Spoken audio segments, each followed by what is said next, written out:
Beneficent, Most Merciful. All praise is due to Allah. We praise Him, we seek His aid, and we ask for His forgiveness.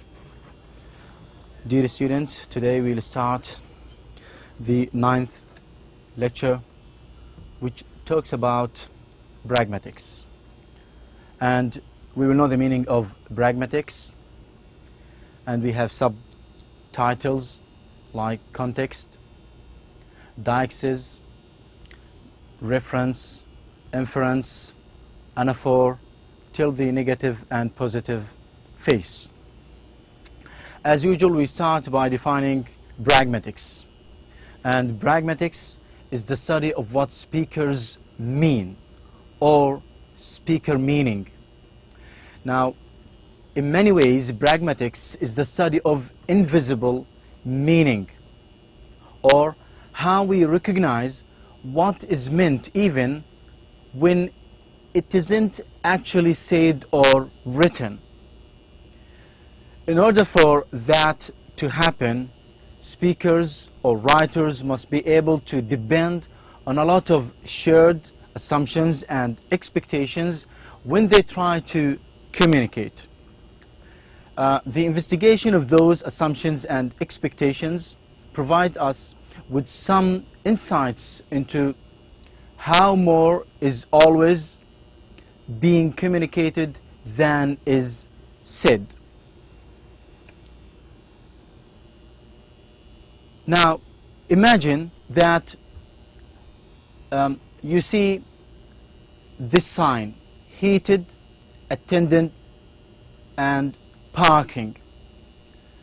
Now, by driving by a parking garage, you may see a large sign like the one in this picture. You read the sign knowing that each of the words means and what the sign as a whole means. However, you don't normally think that the sign is advertising a place where you can park your heated attendant. You take an attendant, you heat him or her up, and this is where you can park him or her. No. Alternatively, the sign may indicate a place where parking will be carried out by attendants who have been heated. The words in the sign may allow these interpretations, but we would normally understand that we can park a car in this place. That's a heated area, and that there will be a person or there will be an attendant to look after the car. So how do we decide that the sign means this when the sign doesn't even have the word car in it? We must use the meanings of the words, the context in which they occur, and some pre-existing knowledge of what would be a likely message as we work toward a reasonable interpretation of what the producer of the sign intended it toward to convey. Now, our interpretation of the meaning of the sign is not based solely on the word itself or word themselves, but on what we think the writer intended to communicate. So these three words, heated, attended, parking, for us, if we just read, they are not enough. So what we need is a context and the pre-existing knowledge that we have to understand the meaning of this sign. Another sign, baby and toddler sale. Now here in this picture, assuming things are normal, and of course this store has not gone into business of selling young children, we can recognize an advertisement for a sale of clothing or clothes for those babies and toddlers. The word clothes doesn't appear here in this sign or in the message, but we can bring that idea to our interpretations of the message as we work out what the writer of this advertisement intended us to understand. We are actively involved in creating an interpretation of what we read and what we hear. Context. In our discussion of the last two examples, we emphasized the influence of context. There are different kinds of context.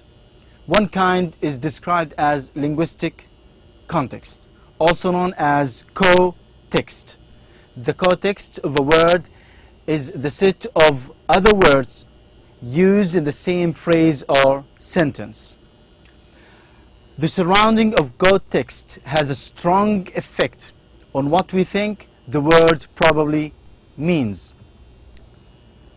In the last chapter, we identified the word bank as homonym, a single word that might have more than one meaning.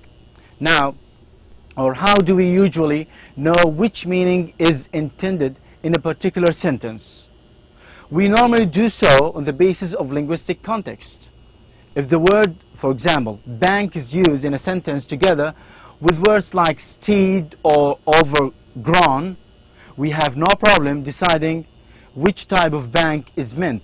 Or, if we hear someone say, for example, that she has to get to the bank to draw some cash, of course here we know that, or we know from this linguistic context, which type of bank is intended. More generally, we know how to interpret words on the basis of physical context also.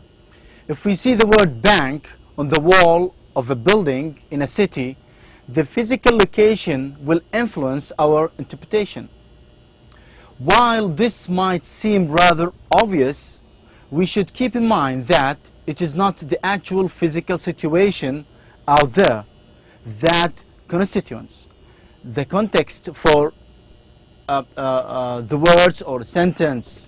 The relevant context is, in our mind, representation of those aspects of what is understanding of much of what we read and hear is tied to this processing of aspects of the physical context, particularly in the time and place in which we encounter linguistic expressions. Now we come to one more definition, that is deixis. There are some very common words in our language that cannot be interpreted at all if we don't know the context, especially the physical context of the speaker. These are words such as, for example, when we say here, there, this, that, now, then, yesterday, today, or tomorrow. So without using the physical context, these words are not clear. As well as also some nouns or pronouns such as you, me, she, him, it, them, and so on. Some sentences of English are virtually impossible to understand. We don't know how or who is speaking, about whom, where and when. For example, now pay attention to this sentence. You will have to bring it back tomorrow because she isn't here today. Now we exactly do not know the speaker, to whom who is speaking, what does he mean, and when, and so on, because we do not have names here. We have, you will have to bring it tomorrow. You to whom, and it, again, we do not know what is exactly meant by it. Back tomorrow. There is no time here because she, who is she, isn't here today. Now, out of the context, this sentence is really vague because it contains a large number of expressions such as you, it, tomorrow, she, here, today. So that depends on knowledge of the immediate physical context for their interpretation. For example, that is the delivery driver will have to return on a Friday. So you here, of course, is connected with the driver who will have to return on Friday 15th. Bring it back tomorrow. That is the date, Friday 15th. Because she isn't here today, to 606 College Drive with a long box labeled the flowers handed with care to her, that is she, to Lisa Landry. So as I said, now out of the context here, she or this sentence is really vague. Expressions such as tomorrow and here are obvious examples of bits of language that can only understand in terms of what the speaker's intended meaning. They are technically known as deichetic expressions, from the Greek word deixis, which means pointing via language. We use deixis to point to things. For example, we can say also it. Here we point a thing, or this, or these boxes.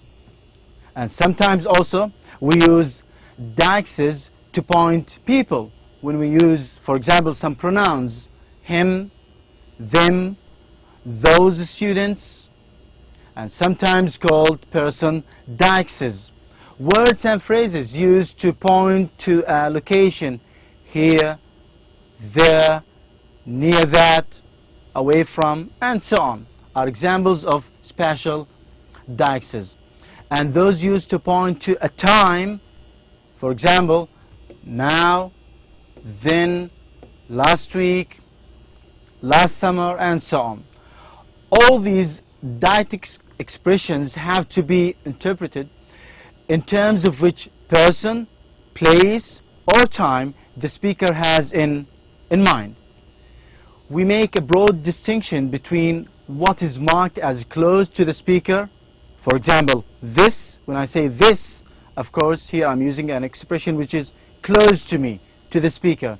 Here, now, and what is also distant, when I say that, there, then. We can also indicate whether movement is away from the speaker's location, when I say go, or toward the speaker's location, come. If you are looking for someone and she appears moving toward you, you can say here she comes, because she is moving toward you.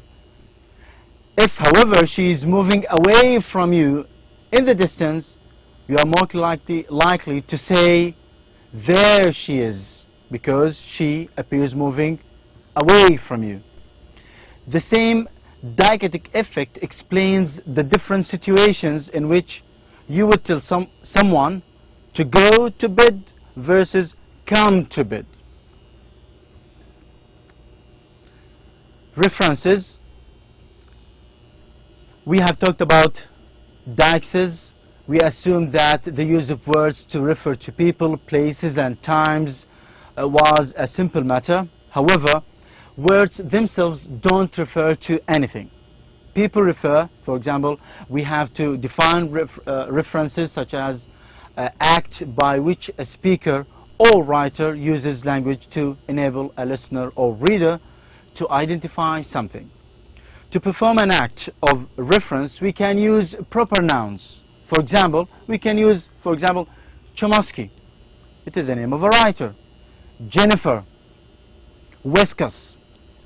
Other nouns in a phrase: a writer, my friend, the cat. Or sometimes we also use pronouns like he, she, or it.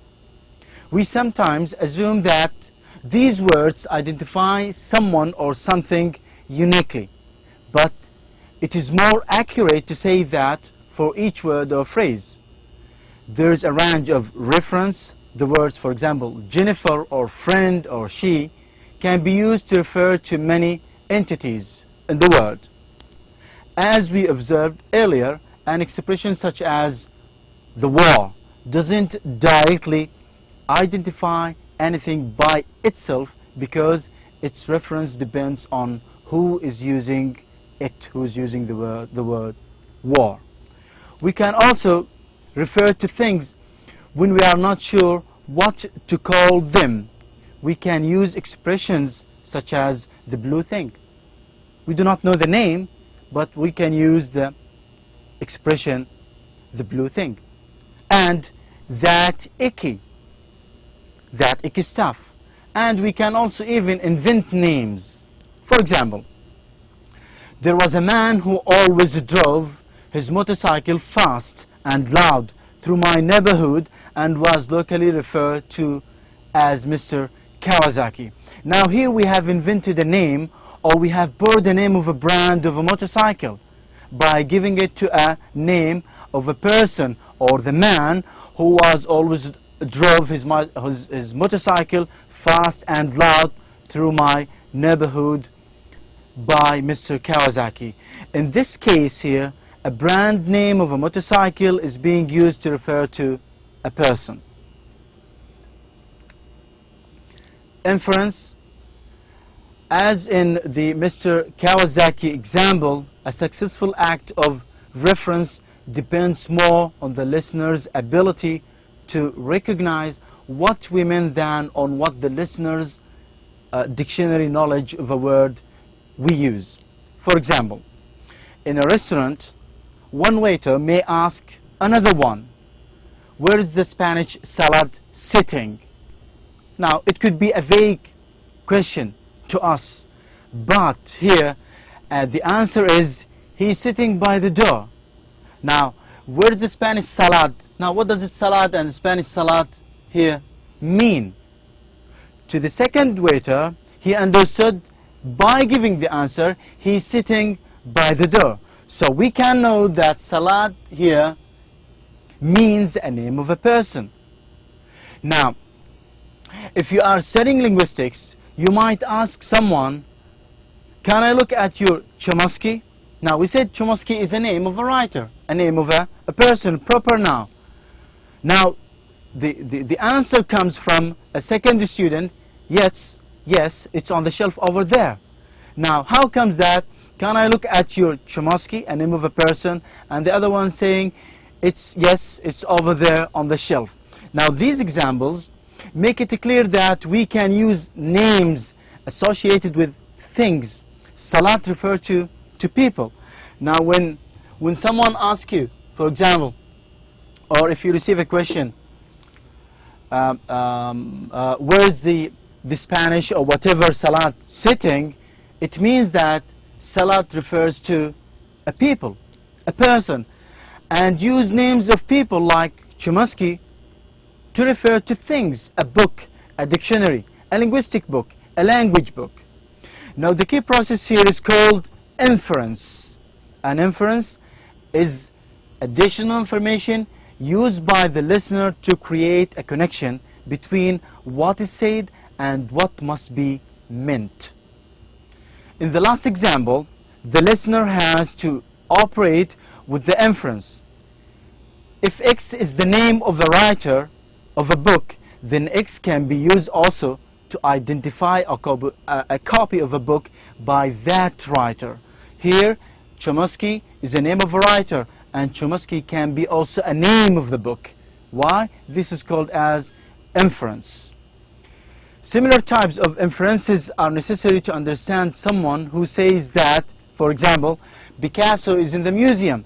Now again, Picasso is a name of a person, an artist. Now Picasso is in the museum. Now this cannot be imagined that he is in the museum. No, we do not mean that Picasso is that artist who is not here right now to be in the museum. But of course, there is an inference meaning for Picasso. The same thing when we say we saw Shakespeare in London. It doesn't mean that we saw William Shakespeare. No, it could be another thing. It could be a book of Shakespeare, a museum of Shakespeare, a gallery of Shakespeare, some books of Shakespeare, or a place or center which is called as Shakespeare, and so on.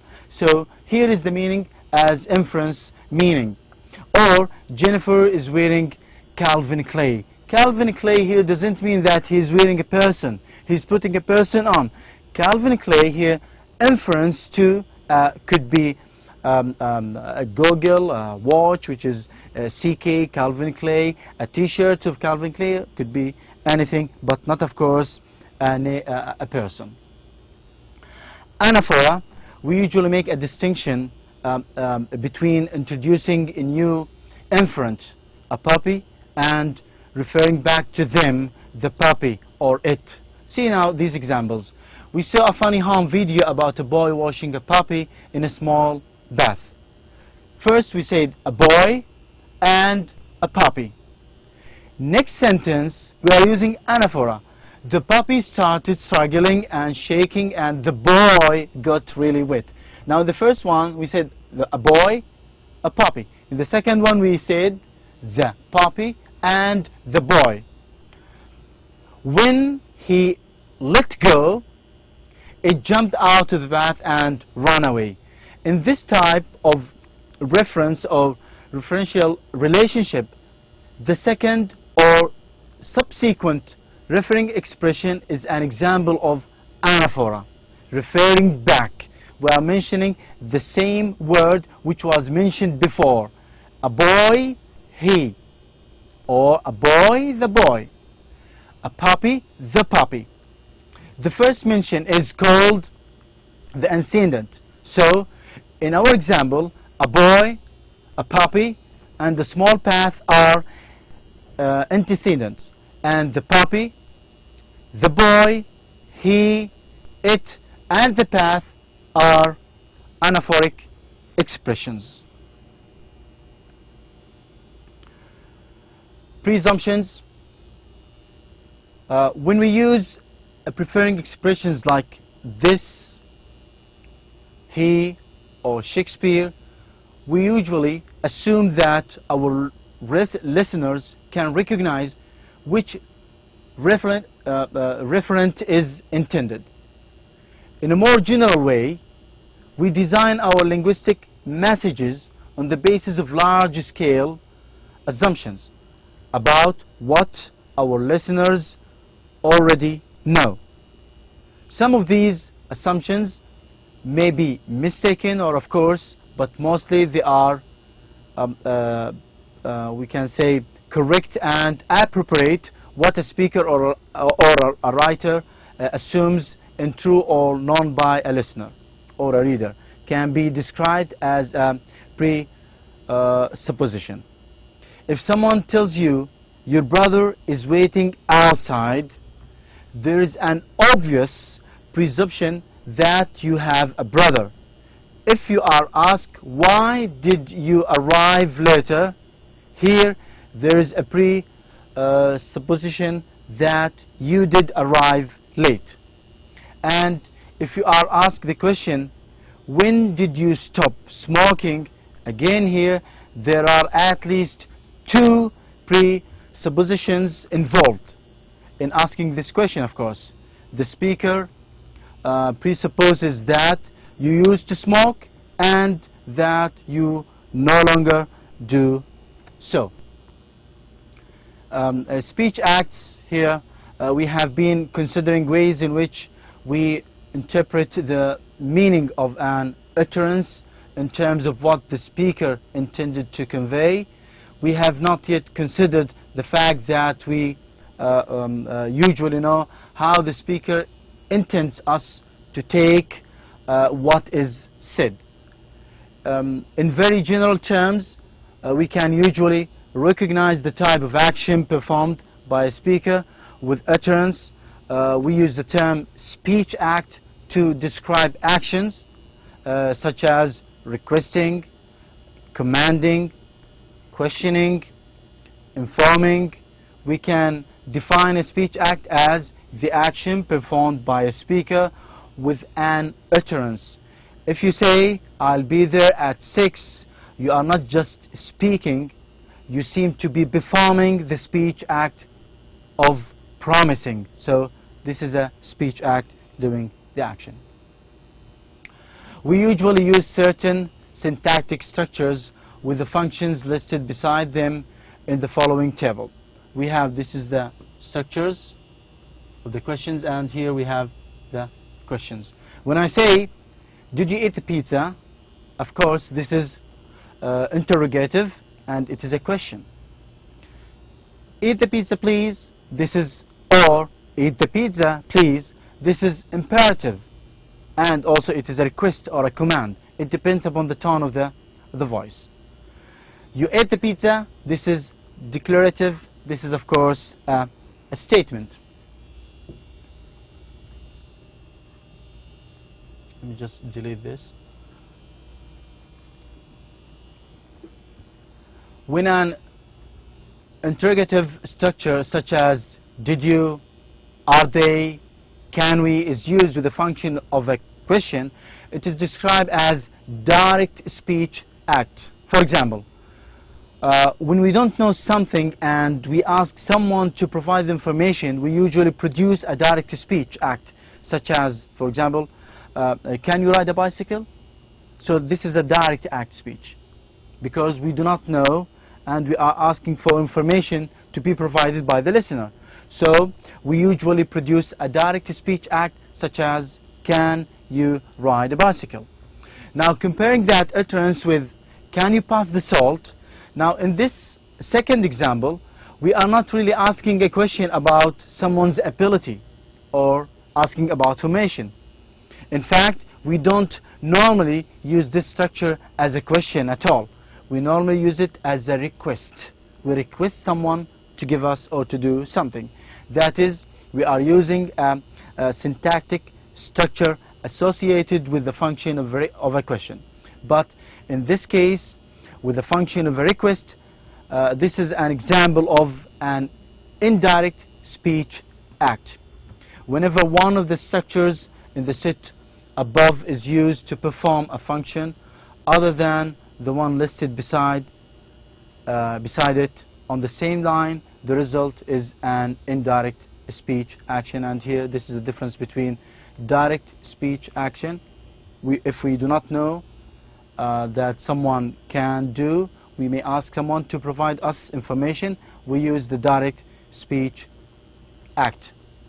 And again, if we use request and we are not asking about someone's ability, here we use indirect or indirect speech act.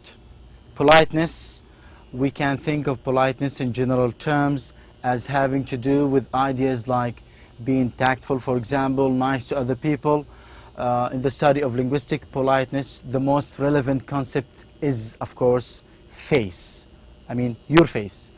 In pragmatics, in your public self-image, this is an emotional and social sense of self that everyone has and expects everyone else to recognize.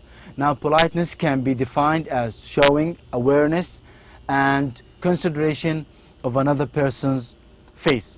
If you say something that represents a threat to another person's self-image, that is called as face-threatening act. For example, if you use a direct speech act to get someone to do something, give me that paper. You ask in this tone, give me that paper. You are behaving as if you have more social power than the other person. If you don't actually have that social power, of course you are not a military officer, then you are performing a face-threatening act, an indirect speech act, in the form associated with a question. Can you pass that paper? Can you pass me that paper? Removes the assumption of social power. You are only asking if it's possible to give me or to pass that paper.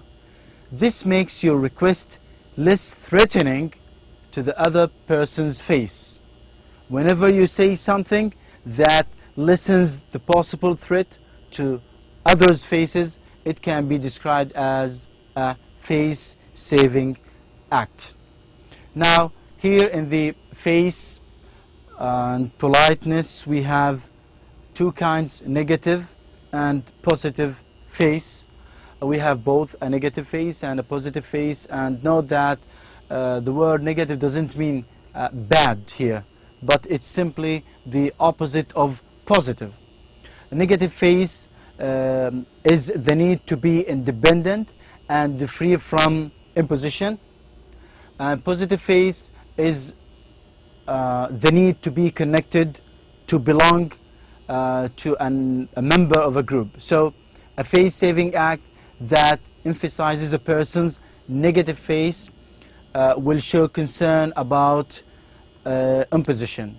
For example, I'm sorry to, for example, I may say, I'm sorry to bother you. I know you are busy, but this could be one kind of negative face. But a face-saving act that emphasizes a person's positive face will show solidarity and draw attention to a common goal. Let's do this together. This could be a positive face. You and I have the same problem, so now the way you're speaking here, we can say that this is a positive way, or when I say I'm sorry to bother you, I know you are busy, but this is called as a negative face. And now we come to the end of our 9th lecture. Hope to see you again next time. I wish you all the best. Thank you for being with me. See you again.